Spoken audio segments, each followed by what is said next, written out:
Happy Thursday morning, everybody. Welcome to the Tropical MBA podcast. Today's episode, if you're feeling like you're stuck at one level and you want to get to the next, what could we look to in order to find a breakthrough? Of course, there's many things, but today I want to focus on mindset. Just a simple thing called mindset that is a very deep rabbit hole. And this all started with a tweet that has been just going around by Alex Hormozi, who is a business influencer. And I want to read the tweet to you. And then I want to go through 5 mindset switches we can make in our business that can give us momentum this week. So let's get into it. All right. So the tweet goes like this. First, he lays out that in 2014, he was doing $600,000 in revenue. In 2024, he points out that his portfolio of businesses is doing $250 million of revenue. I'm not going to dig into the details of that. The point is Alex Hormozi's been on a heater for 10 years. Fair enough. And then he says, do you want to know the secret? I definitely want to know the secret to that. And he says, no distractions for 10 years. No meaningless purchases for 10 years. No clubbing for 10 years. No fantasy football for 10 years. No friends' weddings for 10 years. You better start now because it takes way longer than you think. Just win. Signed by Alex Hormozi. Most of the comments were basically like, that sounds freaking miserable. And it does to a degree. I mean, no clubbing, no fantasy football, no weddings, no friends, no family. What are we talking about here, Alex? But I sort of read the tweet and I thought, well, he's got the receipts to a degree. And there's part of me, when I look at this kind of David Goggins, the hustle kind of vector of success, that's very sympathetic to what they're talking about. Because at the end, what he says is, it takes way longer than you think. This is something I sort of reflected on when I talked about the 1,000-day principle, this concept that you just feel behind for 3 years when you start a business. And those 3 years are such an incredible grind. And I think people underestimate how much work needs to be done or value that needs to be created in order to get a business off the ground. Some people think that you can just sort of take the same energy that you took to a job and now apply it to a business and it's going to be successful. But it's typically most of the businesses that I've come across, there is this sort of moment of intense energy and input. But then on the other hand, we look at something like this kind of monkish, grindy lifestyle for 10 years, and I don't think most of us want that. And I think there's something unbalanced about it. And in fact, when you look at a lot of super highly successful people, like we can put Alex in that category, maybe we don't all want that for ourselves. We don't want a completely unbalanced life. And so this all brings me to how we can borrow some of the wisdom of what he's talking about without completely becoming unbalanced and focused on winning some prize that isn't really a prize at all. This is something we talked about recently on the show. There's certainly, from the wisest people I've talked to that have done this, there's nothing at the end of that accomplishment that will drive purpose, happiness, meaning in your life. It's one of the things you can do. So maybe we can find a mindset that borrows some of this wisdom, but also recognizes the fact that we're not simply trying to make number go up, but also to recognize the reality that we need number to go up as well. That's something we want and we're willing to work hard for. Now, before I get into my list of 5 mindsets, I want to talk about this really interesting book. I do think it's worth reading, and the Audible copy, the Audible version is very good.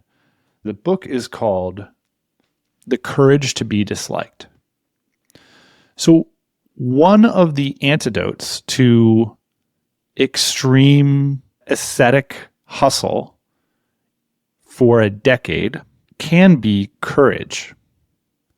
In other words, taking a greater degree of responsibility, being more transparent with yourself about why you or your business is where you're at, and taking multiple bold actions towards changing that situation. This courage idea, I do think that that is associated with what Alex is talking about, the courage to do some of these wild things. Essentially, for those of you interested in, I can summarize the book to be like this. A lot of pop psychology books take a retroactive look at our lives. And this is sort of in vogue at the moment, I think for good sense. You sort of look back at what created you, so you can start to unwind those things and give yourself some freedom. But there can be a trap in that, which is that you build a deterministic narrative about yourself. So if what we're trying to do is make changes to go from A to B, well, how are we going to find a way to be if we have such a strong personal narrative that basically suggests we're on this track for all these reasons that we know about? And what we're talking about today is a mindset that can change that track. And courage might be at the core of that. And the book is like a Socratic narrative between a student and a guru, which one of my favorite books of all time is Ishmael. And it has the same sort of conceit. The writings of Plato do the same thing. So cool setup. I'm down for that. One of the assertions is that essentially all of our problems are interpersonal problems. So perhaps your revenue problem or your inability to grow your revenue, do better work, create more value might boil down to some interpersonal problems that you have. And one of the challenges we have as humans is we aren't good at defining separating tasks, which is another word for boundaries. Understanding what is your responsibility and what is the responsibility of others. A lot of us can get caught up in a mindset that we get from school, from jobs, that other people are responsible for maybe giving us recognition or revenue or profit. But ultimately, part of the courage is defining that that's on our plates. And that's a dignified, cool thing to do that we all have to do if we start a business. A few other points. Don't live to others' expectations.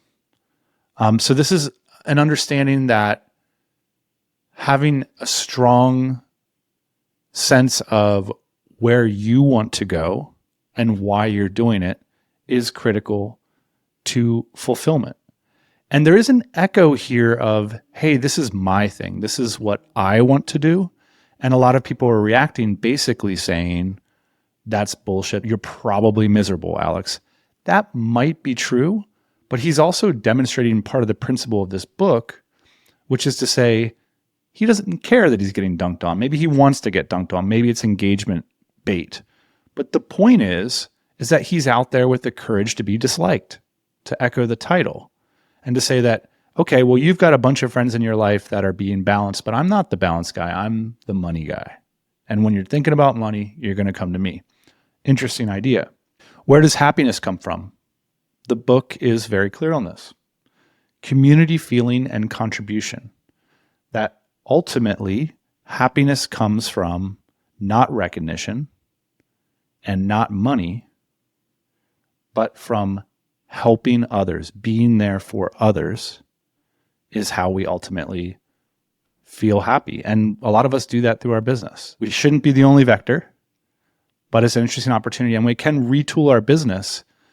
The promise of this is that, is it possible to retool your business such that it would contribute to your happiness? And then if we were happy about it, might we be able to get from A to B faster? Ultimately, resolving in this enlightenment idea of recognizing that a happy existence is not about recognition, money, and getting people to like you. In fact, recognizing that many people won't like you, setting strong boundaries, having a strong sense of personal values, and ultimately contributing to others is the path to this happiness and this balance that so many of us and so many of the commenters on this are seeking. Interesting message. Just one historical note. I want to say, like, many of us are familiar with the writings of Freud and Jung, and The book kind of sets up at the beginning that there's this third big notable character in the history of psychology, and his name is Alfred Adler. And the book is essentially a popularizing of his ideas. And what's interesting is Freud and Jung tended to look backwards. Freud's super famous for this. We're looking back into our past to try and understand how we got here. And Adler is basically like the business success, like personal success version of the trio. He is the guy who wants to discount our histories as a way to free ourselves and to have more freedom and to become personally realized. I do think it's worthwhile to point out that I think all three were trying to like kind of hammer away at the same problem, which is like one way to free yourself up for a different future is to understand your past. And that's why you would do that kind of work. But I do think it's very productive as well to take this kind of radical approach to just basically, let's put history aside for a moment and let's start thinking about how we're going to move forward. So I created a list of 5 things that borrow some of these ideas and borrow a little bit of what Alex is saying and see if we could do it in a way that aligns a little bit more with our passions, our happiness, our balance, but also gets us from A to B and recognizes the fact that it will often take an incredible amount of work. The first one, change your relationships. And I want to use the book, The Courage to be Disliked, to introduce an interesting framing of relationships and see if it could unlock some stuff for us. So a lot of us are kind of familiar with the idea that when we start a business or take on a big project, not a lot of people in our lives approve. And a lot of people in our lives will actively dissuade us from doing these things. Sometimes we start to resent those people or start to try and prove them wrong. There becomes a lot of maybe drama or responsibilities that you just can't shed yet. So it's like, oh, I'm doing all these things that aren't related to the changes I want to make, and it's making me upset. And so now it's like, but I really don't want to lose the relationship. And Hormozi comes in with his tweet and says, I don't give a crap about relationships. If you're not on the Hormozi train, you're out of here. That's not feasible for me. So one of the things the book introduces is this idea that all problems are really relational problems. I found this fascinating because it's kind of a stark statement. And they talk about this concept of the difference between a horizontal relationship and a vertical one. One of the most striking passages in the book is the authors say, you shouldn't ever praise somebody for doing a good job. And the reason is it creates a hierarchical, or they use the word vertical, relationship. So you're putting that person below you. I think about the situation a lot of us are in our businesses where we're working for a client and we're hoping the client or our peers say that we did a good job. So now we're putting ourselves underneath that person. And the challenge with this is that the boundary of responsibility becomes muddied in our mind. Well, it's up to that person to tell me that I did a good job or that amount of money or getting on this particular recognition list or trophy to tell me that I did a good job versus that being my responsibility. And the suggestion in the book is that instead of, for example, telling somebody they did a good job, is you express gratitude about the work that they've done. And this creates a horizontal structure where it's making me upset. And so now it's like, but I really don't want to lose the relationship. And Hormozi comes in with his tweet and says, I don't give a crap about relationships. If you're not on the Hormozi train, you're out of here. That's not feasible for me. So one of the things the book introduces is this idea that all problems are really relational problems. I found this fascinating because it's kind of a stark statement. And they talk about this concept of the difference between a horizontal relationship and a vertical one. The things that you're both responsible for are clearer. But it is an interesting thing to reflect on. How many times have you told people that they've done a good job? How many times have you waited on somebody else to tell you that you've done a good job? And how much does this factor into your decision making? This is where it ultimately boils down to the punchline of the book, which is having the courage to be disliked. If you start to think about your scope of responsibility and what that is and how little of it lies on other people's plates, you might rethink the way you're relating to them and whether or not those relationships are productive to what you're doing. In other words, if you go on a mission to make a big change in your life, a lot of your relationships are going to change. People might dislike that and it might cause discomfort in you. That's where the courage part comes in. We might have actually been using those relationships as excuses. That it's easier to show up for the second fantasy football meeting of the week and kind of be upset at how little change everybody else is making, including yourself, and use this emotion as an excuse. Well, these people that I have these great relationships with, they never want to change, and that somehow affects my ability to change. And we can manufacture these feelings of resentment as a common one, that we're not seeing the outcomes we want. And it's not really because of us. It's because of the attitudes of the people around us. And so I think this is a worthwhile thing to start to parse through in your relationships and start to ask ourselves, are we putting the responsibility for who we want to be on the plate of other people for whom it should not be their responsibility? And that can be really unproductive. All right, so the second point is this idea of accepting your responsibility. What made me think about this is it's been wild. For those of you not based in the US, Elon Musk started this Department of Governmental Efficiency, the DOGE. And it's been fascinating to watch their process. And the first place they went was to the Department of Treasury. They walked right into the brain center rather than debating all these political points or whatever, just march right down to who's writing the checks. And they started looking at each and every check. I think that this is a way that we can accept our own responsibility and gain courage and momentum. So I think in our businesses, a simple way to get momentum is to simply just walk into the brain center of the business and sit down with every single, like a zero-based accounting process, and toss in your HR. We talked about the staff audit recently.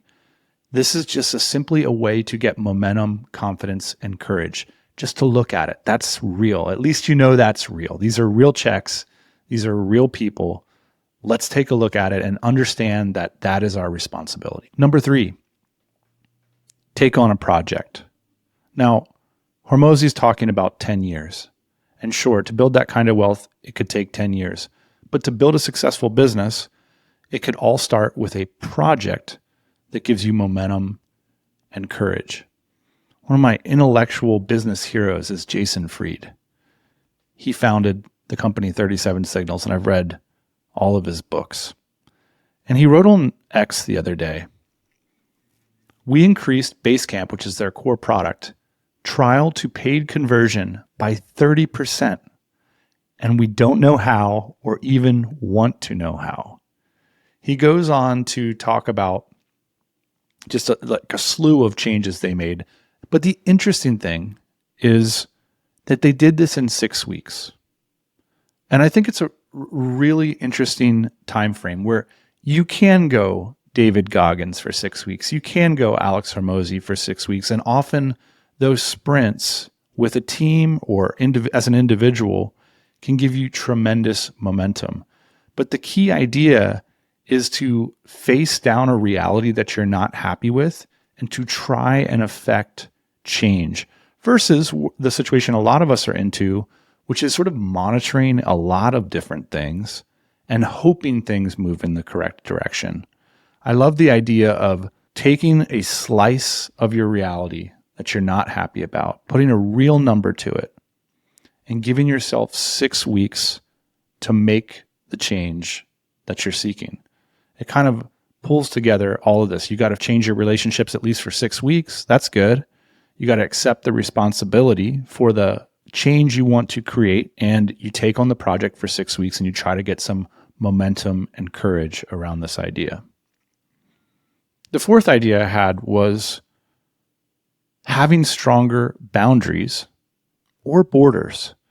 And I also call this one the baseline and Brenwall. So baseline and Brenwall are like references to past episodes if you've been listening for a while. Baselining is the concept of reducing your expenses radically. It could be moving to the countryside often, and I think a better option is to move to a bustling foreign city that's much more affordable for you.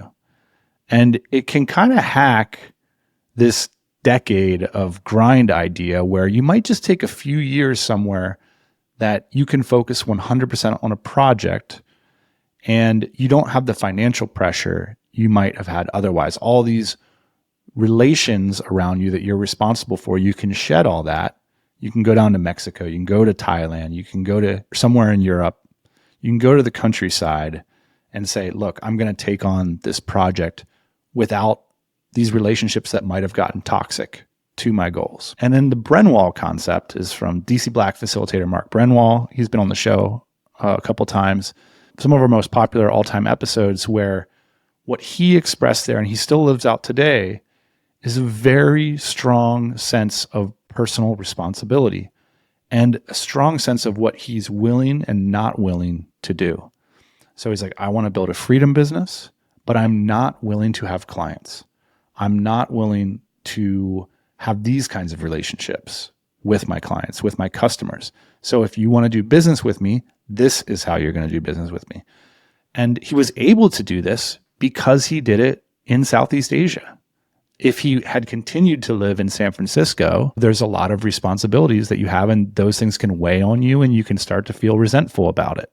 Man, why am I paying so much for this apartment or this house? I have to do a bunch of things, endure a lot of relationships that I don't appreciate and I'm resentful about.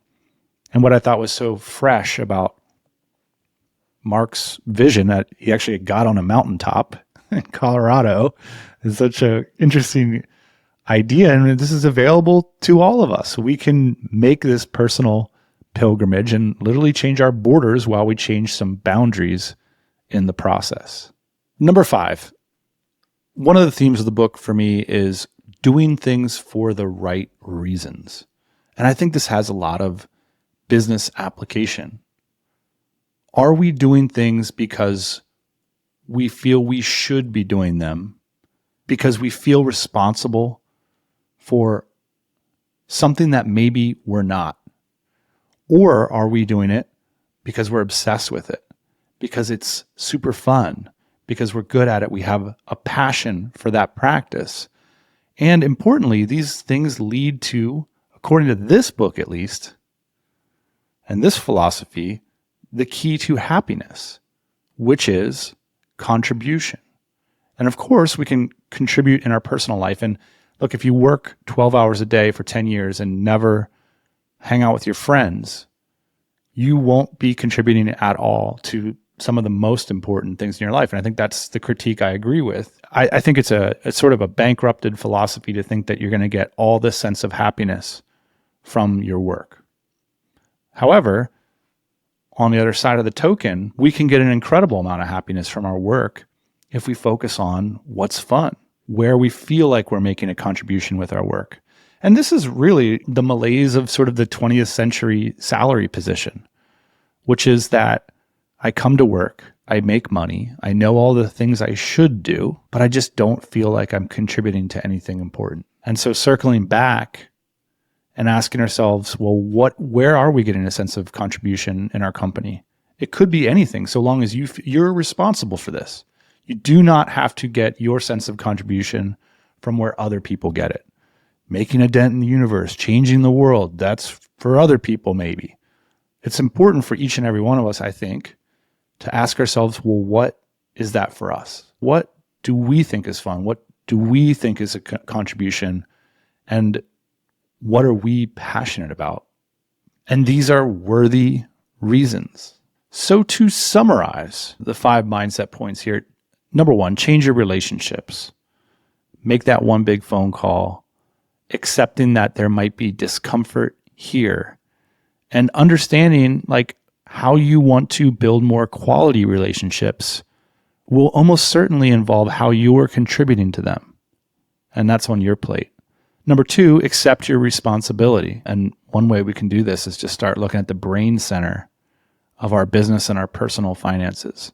So many clients that have gotten so much confidence this year by just looking at this stuff and accepting the responsibility. That's been a big theme of the past year for me. Number 3, take on a project.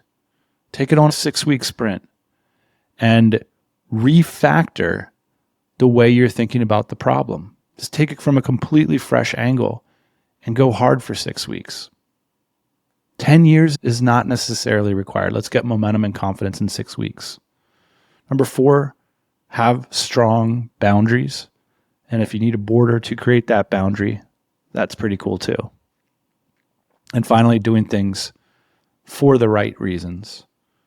I am sympathetic to this idea, sort of like a downward spiral to do things for recognition and approval. It's not your responsibility at the end of the day. Because you're never going to get enough, or it's not going to be quite right, or it's going to change and waver. And then now all of a sudden, where you're trying to go is dependent on that. And that doesn't feel fair to anybody. And so I think doing things for the right reasons, making sure that you are engaged, that it's fun, you're obsessed with it, at least for a time. And when you find that obsession, like, this is really interesting, I love doing this, that's a huge lever. And so it's worth giving yourself the permission to do some of these things to try and find that. Cool, that's it. That's kind of a brief summary of some of my business takeaways from this book, The Courage to Be Disliked. If you do pick up the book, I'd love to hear what you think about it. But yeah, I do think, although a little polarizing, some of the things are very useful to reframe some of those core responsibilities and relationships in our lives. And I love this idea that the key could be found in this idea of courage, because I see it in you guys. And that's motivational to me, that we do have to overcome things we're scared of in order to build businesses. And we have to find momentum and build up that fortitude to continue to do the hard things required to contribute and to make a business that creates a great deal of value in the world. So there you go. That's it for this week. We'll be back, as always, next Thursday morning.